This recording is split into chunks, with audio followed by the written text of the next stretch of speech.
इस समय मौजूद है महाराजगंज लोकसभा क्षेत्र के नौतनवा विधानसभा क्षेत्र में और हमारे साथ यहाँ पर कुछ महिलाएं हैं। हम उनसे जानेंगे इस बार 2022 के विधानसभा चुनाव को लेकर ये क्या सोचती हैं और इस बार ये किन मुद्दों पर महिलाओं विशेषकर महिलाओं और लड़कियों के लिए वोट करेंगी और इनके क्या कुछ मुद्दे होंगे। क्या नाम है आपका और अभी आप क्या करते हैं? मेरा नाम सोनम शर्मा है, मैं बीकॉम फर्स्ट ईयर में हूँ। ये बताइए, मिशन शक्ति अभियान चैप्टर जब से चला उसमें आप लोग अपने आप को कितना सुरक्षित महसूस करते हैं? हम लोग अपने आप को 80% सुरक्षित महसूस करते हैं।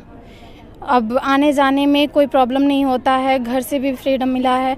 लेकिन ये कुछ लड़कों की वजह से थोड़ा सा प्रॉब्लम होता है, क्योंकि कुछ लोग हैं जो कि उन लोगों के मन में कुछ अलग अलग चलता है। उन लोगों की वजह से थोड़ा सा हम लोग अनकंफर्टेबल फील करते हैं, लेकिन 80% हम लोग सेफ़ हैं। जी बताइए, योगी सरकार में जो क्राइम है, जो महिलाओं के और लड़कियों के प्रति हिंसा है, जो आपराधिक घटना है, उसमें कितना कंट्रोल हुआ है? उसमें भी बहुत कंट्रोल हुआ है, कम से कम 70% कंट्रोल हुआ है। क्या लगता है योगी सरकार में महिलाएं सुरक्षित हैं? नहीं सुरक्षित हैं। क्या चुनाव जब भी नज़दीक आते तो महिलाओं के मुद्दों पर बातचीत होती है? जी सर, बात तो होती है महिलाओं के मुद्दों पर, और यहाँ तक कि ये भी जैसे योगी सरकार का पूछे हैं तो ये भी इसमें कुछ है, मतलब महिलाएं उतना भी सेफ नहीं है, क्योंकि आप न्यूज़ में तो आता ही रहता है कि यहाँ पर महिलाओं का कुछ रेप, कुछ ऐसा भी बहुत कुछ ऐसा आता रहता है इसमें। महिलाओं के सम्मान सुरक्षा के लिए सरकार ने मिशन शक्ति अभियान चलाया है, तो क्या लगता है इस अभियान के चलने के बाद जो सालों तक चला है, तो आपको मिशन शक्ति अभियान के बारे में नहीं पता? जी पता है, महिलाएं कुछ तो इसमें सेफ हैं। अभी फ़िलहाल तो उतना भी उसमें से 100% में से कुछ 90% तो है। 2022 के चुनाव में आप क्या चाहते, कौन मुख्यमंत्री बने? 2022 चुनाव में हम यही चाहते हैं कि जो भी बने हैं हमारे लिए, तो हम लोग के लिए कुछ सेफ्टी के लिए, लड़कियों के लिए ये होना चाहिए, क्योंकि इस लड़कियां तो इस समय फ़िलहाल तो बहुत ज़्यादा सेफ्टी हैं, पर और चाहते हैं कि भारत में और ज़्यादा सेफ्टी महिला के लिए हो। ये बताइए, योगी सरकार में पिछले 4.5 साल में शिक्षा के स्तर में कितना सुधार हुआ? शिक्षा के स्तर में 79% तो बहुत ही सुधार हुआ है। आने जाने में, स्कूल में बहुत चीज़ें। आप जहाँ रहती हैं वहाँ पे क्या हाईटेक एजुकेशन उपलब्ध है, जैसे आपको बाहर ना पढ़ने जाना पड़े? नहीं, सब कुछ उपलब्ध है बाहर। क्या लगता है उपलब्ध है? नहीं सर, यहाँ कोई भी ऐसा नहीं कि हम पढ़ सके यहाँ पे आगे बढ़कर। यहाँ पे जितने भी कॉलेज हैं, बस BA ज़्यादा सेफ्टी महिला के लिए। ये बताइए, योगी सरकार में पिछले 4.5 साल में शिक्षा के स्तर में कितना सुधार हुआ? शिक्षा के स्तर में 79% तो बहुत ही सुधार हुआ है। आने जाने में, स्कूल में बहुत चीज़ें। आप जहाँ रहती हैं वहाँ पे क्या हाईटेक एजुकेशन उपलब्ध है, जैसे आपको बाहर ना पढ़ने जाना पड़े?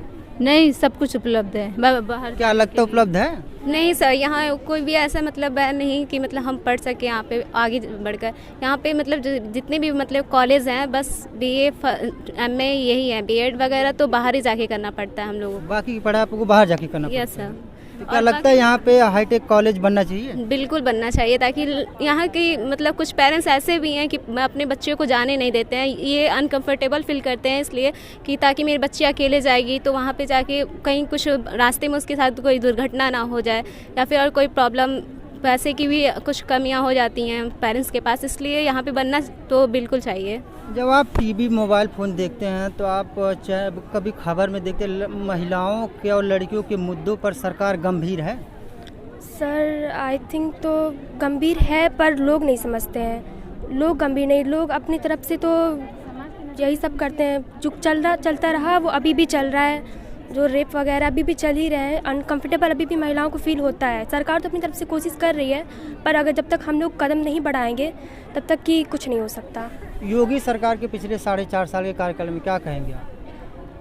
शिक्षा के प्रति भी अच्छी खासी उन्होंने मुहिम की है, और महिलाओं के प्रति, सुरक्षा के प्रति भी बहुत सारी मुहिम ये तैयार की है। ये जो विवाह किया है 18 से 21 वर्ष में, तो ये भी सही है, ताकि महिलाएं आगे पढ़ सकें और जनसंख्या पर भी इसका काफ़ी प्रभाव। जो युवा हैं, खास करके जो लड़के और लड़कियां हैं, उनके चाहे एजुकेशन की बात हो, रोजगार की बात हो, या शिक्षा को बेहतर बनाने की बात हो, तो क्या इन सभी कामों को योगी सरकार करने में सफल हो पाई है? जी सर, लगता तो ऐसा ही है कि सफल हो पाई है, लेकिन अभी व्यवहार में इतना खास कुछ लाया नहीं गया है इस चीज़ को। लेकिन हम लोग चाहते हैं कि इस चीज़ को बहुत व्यवहार में लाया जाए, बराबरी का दर्जा दोनों को दिया जाए। कहीं कहीं सर ऐसा होता है कि लड़कों को ज़्यादा दिया जाता है, लड़कियों को कम। तो हम चाहते हैं कि दोनों को बराबर कर दिया जाए। विधानसभा जब भी चुनाव नज़दीक आते तो क्या आपको लगता है कि लड़कियों के मुद्दों पर सरकार बात करती है?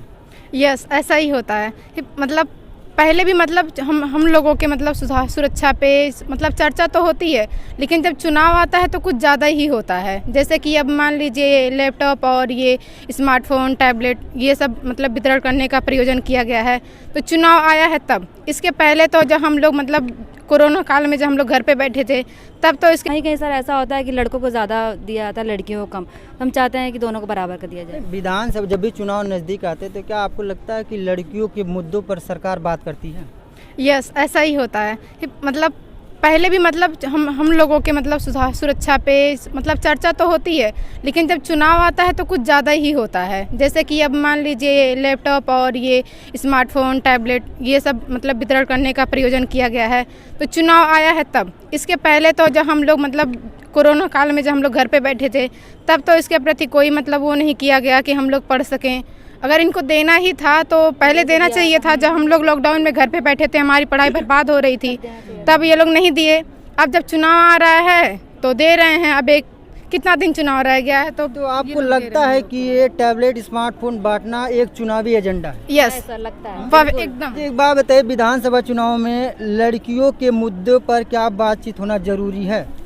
उनके बारे में पहले तो उनकी सुरक्षा के बारे में बातचीत बहुत ही ज़रूरी है, क्योंकि सरकार है तो कि हाँ हम कर रहे हैं, पर वो चीज़ दिखाई नहीं पड़ रहा है। हर जगह लड़कियों का रेप वैसे ही हो रहा है। हाथरस कांड याद होगा आपको, जला दिया गया था लड़की को आधी रात में।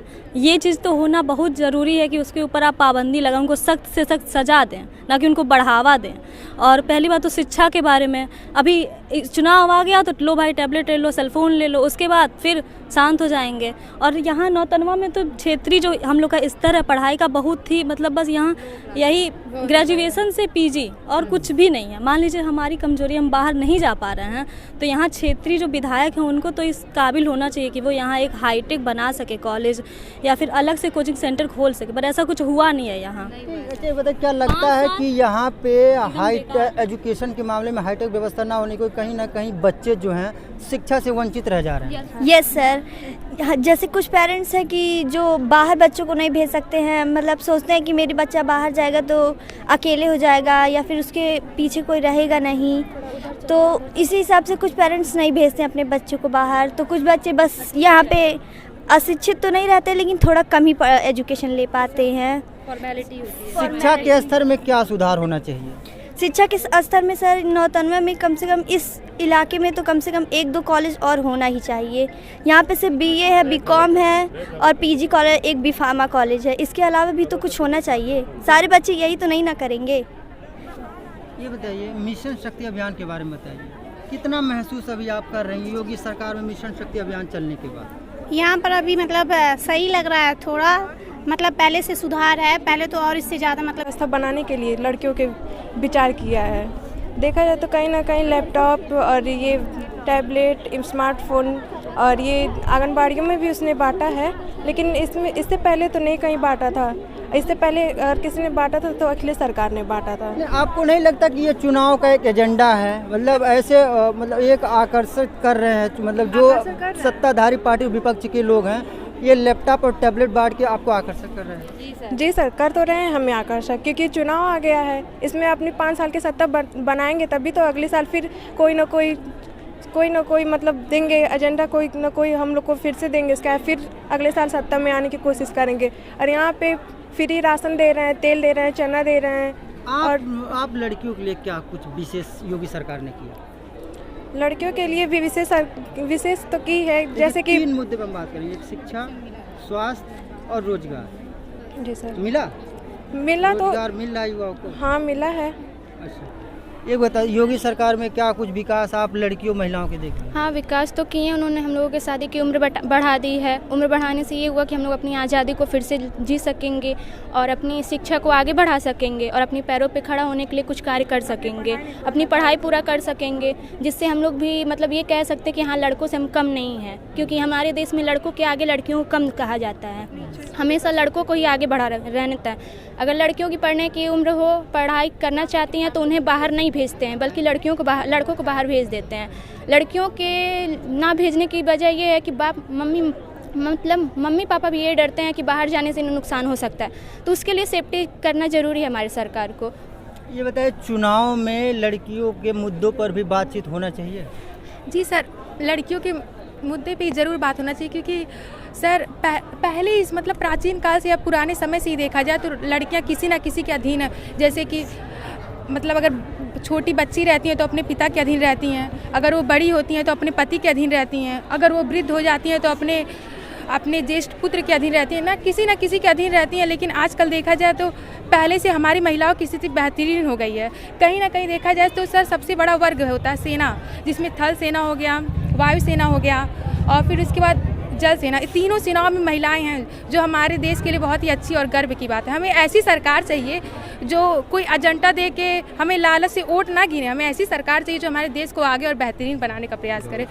ये बताइए, समानता की हम बात करें, जब बात होती है महिला और पुरुष की समानता की, तो क्या आज के समय में वो आपको दिख रहा है महिला पुरुष एक बराबर है? यस सर, दिख तो रहा है, बट लेकिन कुछ लोग ऐसे हैं कि उस नज़रिए से देखना नहीं चाहते।